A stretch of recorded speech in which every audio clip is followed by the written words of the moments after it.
So today I took off the radiator because this was absolutely covered in crap right to the top. You couldn't even see these holes in it.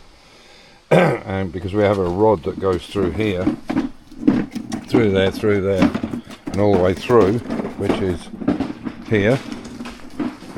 This is this rod, but it needs cleaning up because it's quite rusty, as you can see. And then what it's got is two bolts on the end, and obviously you put a big washer on that, and that holds the bars in here. See this big, this one here, so that holds the bar in, and then you put a nut on the end of it, and this is going to fit okay. We've made some plates for it. They're actually up in the other garage. Is both plates up there? Yeah, I think they are. Anyway, I've made some plates of 2 centimeters, and then we're going to use a 3 centimeter backing plate to go in, which will bring this into the chassis here. Is the other one down here? Yeah, there it is. There.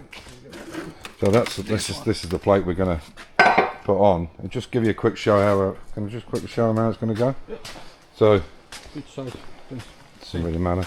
So you can see this is where it's going to fit on here, like that, and that will make up the distance. So we made 2 of them, and that will make up the distance, plus a 3mm, we think, don't we? 3mm. And a 3mm plate, which will go, but the same size, with the same holes in it, and then we can bolt that to it. Then bolt the loader arms to that, and possibly even weld the plate on as well. So that's how it's going to work. The only issue we've got is, because it's a 990, these arms are too long and they need a little bit taken out of them. So what we're going to do is we're going to keep the top and the bottom. What we'll do is we'll do one cut on a saw that I've got. Well, I gave it to somebody because I didn't have the room for it, a mechanical saw. We're going to cut that off.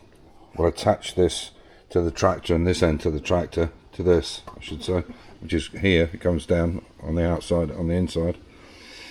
Then what we'll do is mark exactly where it needs to be cut, and then we'll edge it, and we'll do a V groove on it, and then we'll fill the channel and re-weld the whole thing back up again, obviously with sort of 8 or 10 or how many passes it needs, just to shorten it down, and the rest should work perfectly well.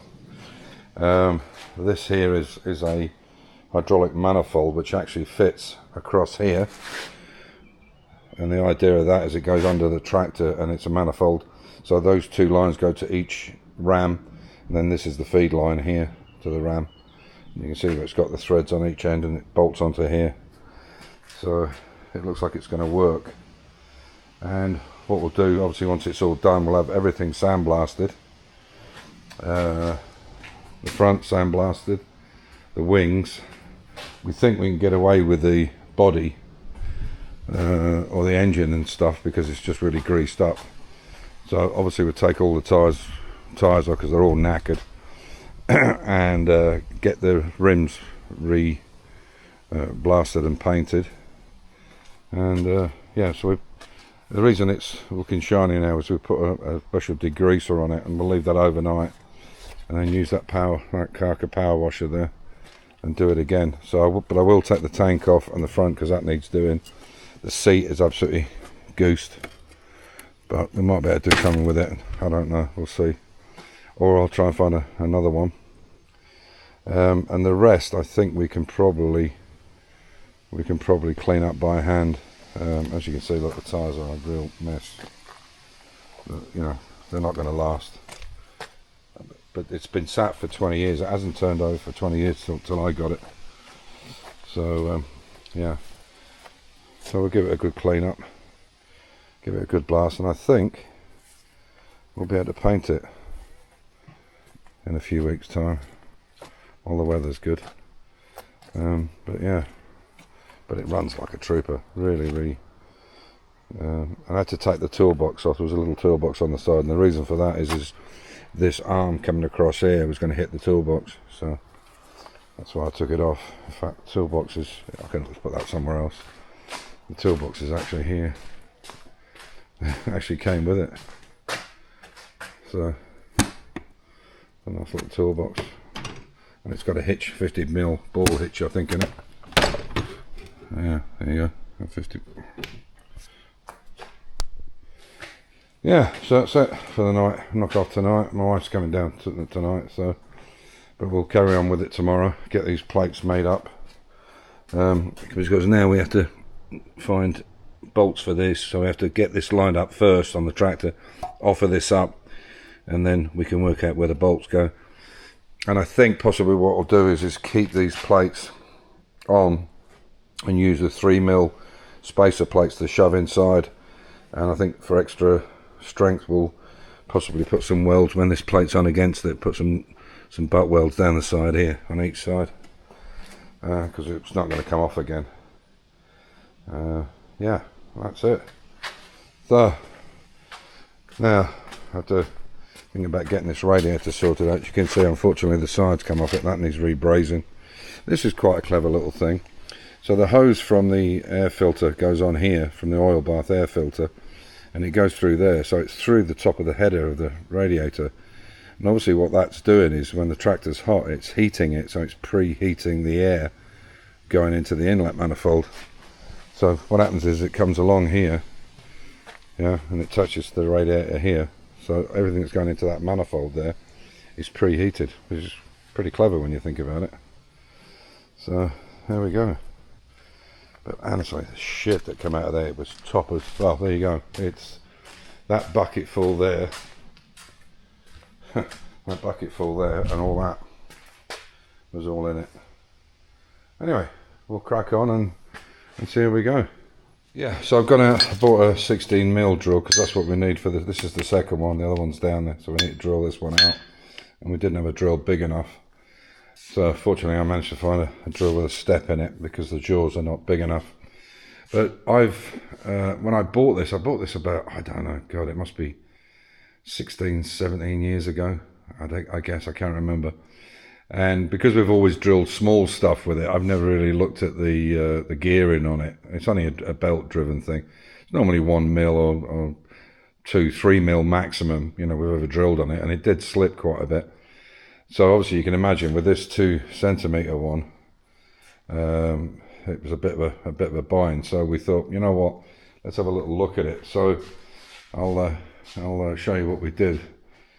And I don't know why we didn't do it. Why I didn't do it 17 years ago, but hey, it is what it is.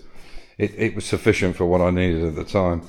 So all we've done really is just changed that. So in fact, it was inverted the other way. The taper was down the other way, and now the belt's nice and reasonably strong. It was quite crappy, but you know, for what it is and for what it cost at the time.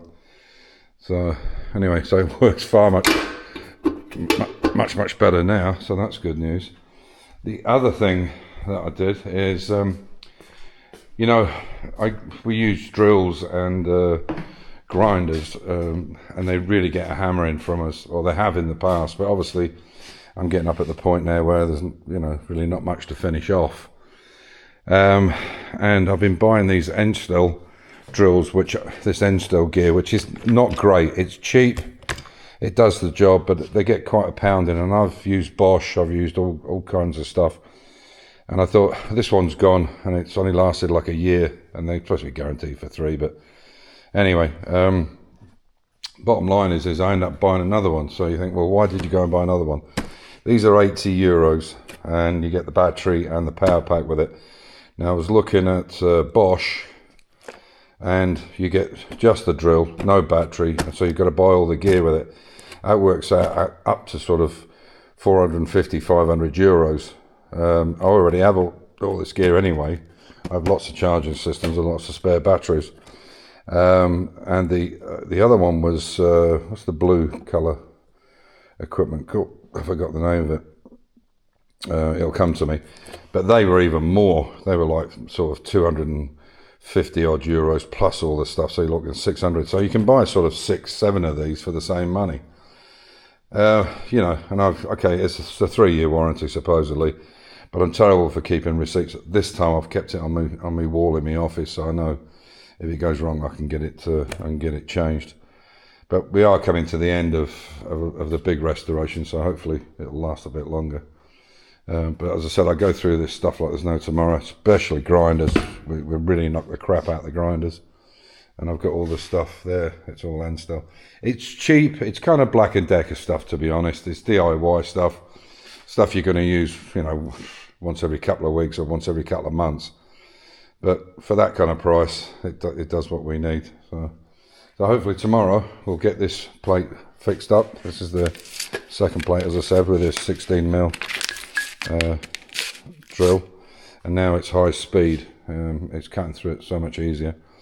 So it just shows you can have a piece of equipment that comes already together, and sometimes you need to adjust it to what you need. So don't be afraid to play with these things and get, because it was set up when I got it. All I had to do was plug it in, and I never messed with it. So there you go. For years and years we could have drilled at twice the speed or 3 times the speed, and I didn't even think twice about it. So there's a lesson for you.